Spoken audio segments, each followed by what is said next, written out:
Welcome back, our dear viewers, and continuing our special coverage for the second phase of the 2025 House of Representatives elections, which is taking place in 13 governorates, including the capital, Cairo. To shed more light on the issue, we are very much delighted to be joined over the phone by Dr. Monica William, Professor of Political Science. Very good morning to you, Dr. William. Good morning. Good morning. Doctor, could you please shed more light on the main features of the second round of the House of Representatives elections?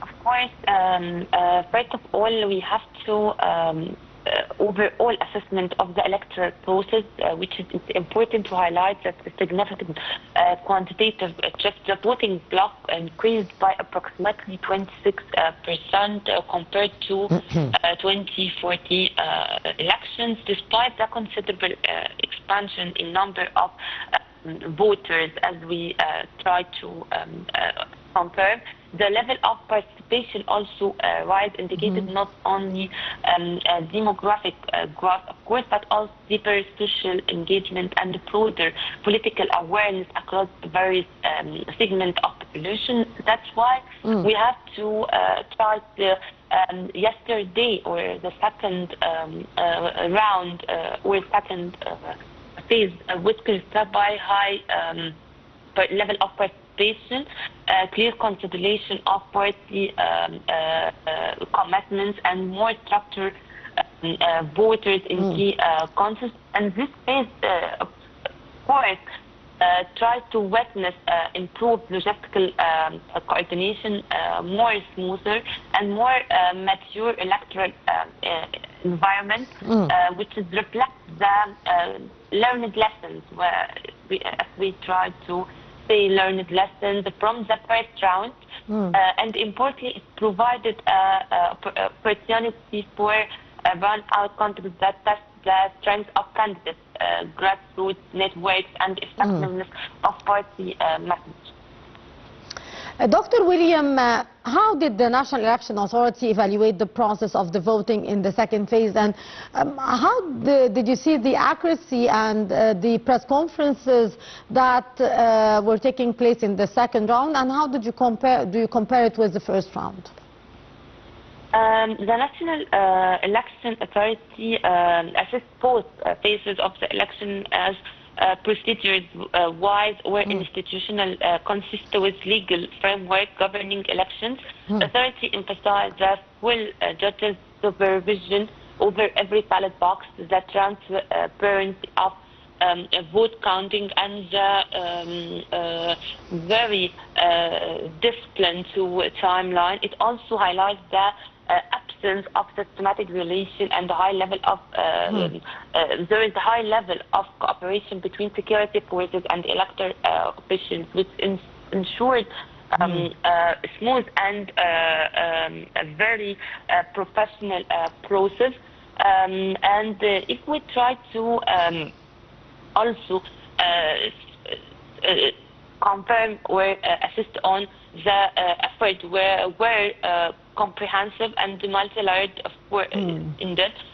On the security side, polling stations were protected without creating a barriers to participation. On the administrative level, the institution was marked by accurate voter lists and a clear way of how to vote, and to train the staff capable of managing high turnout. And this coordination, of course, is very important and contribute to maintaining stability and public confidence through the phases of the election, or the election overall, of course. Yes, indeed. Doctor, how do you assess the efforts exerted to secure and organize the voting process? As we see, the participation or the security is part of the participation of political participation of Egyptians through the different phases. And the commitment of Egyptian forced this item, or the election, or the authority to send this message. let's assume that the commitment of Egypt to vote sent a clear message, the confidence in the legitimacy of institution, on the state institution, of course, and therefore stability and continuity. And of course, it affirms that citizens are willing to engage in shaping the future on the political and economic direction. It also signals internationally that Egypt is contemplating its democratic practices within a stable and framework, and it's a very disciplined way. Doctor, can you tell us about your opinion regarding the level of turnout and of participation in the 2 rounds of the House of Representatives elections till now? If we try to the momentum which is observed on the first day, I guess it's particularly a disciplined organization of polling station and smooth administration performance.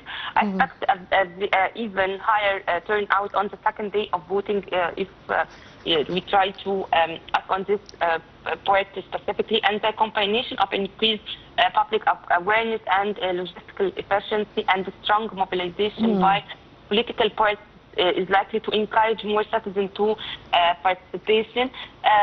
It's a very remarkable participation of women and youth during the first day of voting, or yesterday specifically. Women were visibly present in large numbers, reflecting their reinforcement, political empowerment, and their expanding role in shape national decision-making. And on the other side, youth turnout was also striking. It illustrates the generational shift toward greater civic involvement or engagement and readiness among young Egyptians to take part in defining the country's legislative and political wise, or the political system. This part that makes a qualitative transformation, of course, suggests that participation is no longer confined to traditional demographic groups or a traditional segment, but it's becoming more inclusive, diverse, and representative of the entire social segment. Yes, Dr. William, how crucial is the participation of the Egyptians in the voting? Of course, the questions of let me shed light, please, on the speech of President Sisi last week. Is very important and plays a central and decisive role in shaping the environment surrounding this election. This speech emphasized the importance of political and active participation of citizens as essential pillars for advancing, and it's very underscores that voting is not merely or only constitutional right, but a strategic responsibility that empower state its development and reform. And of course, the president concern on different or rejection some of course some actions that happened in the first round. So this makes people or public opinion encouraged to participate, and it's considerate its confidence in this round and strengthens public trust in the integrity of the electoral process. Yes. Doctor, actually, how did you evaluate till now the participation of youth and women? As we said, that the women is part of the national decision making in the last years. women were visibly present yesterday, and it's reflect its political empowerment and the expansion of women's role in shaping national decision-making and policy, and how to make alternative policies to different aspects or topics that relate to women specifically. And on the other side, when to try to shed light on just and let's assume that there is a new generation, Gen Z, of course, have participate, and of course it's generational shift toward greater civic involvement has shows that resilience among young Egyptians to take part, to involve and engage with country to try to shape the future or the national policy and the priorities of the Egypt, of course, whether on the legislative level or exclusive level. Indeed, Dr. Monica William, Professor of Political Science, thank you so much for your precious input and for being guest for today. Our viewers will go to a short break, and after that we'll be back to resume our special coverage for the House of Representatives elections 2025 on its second phase.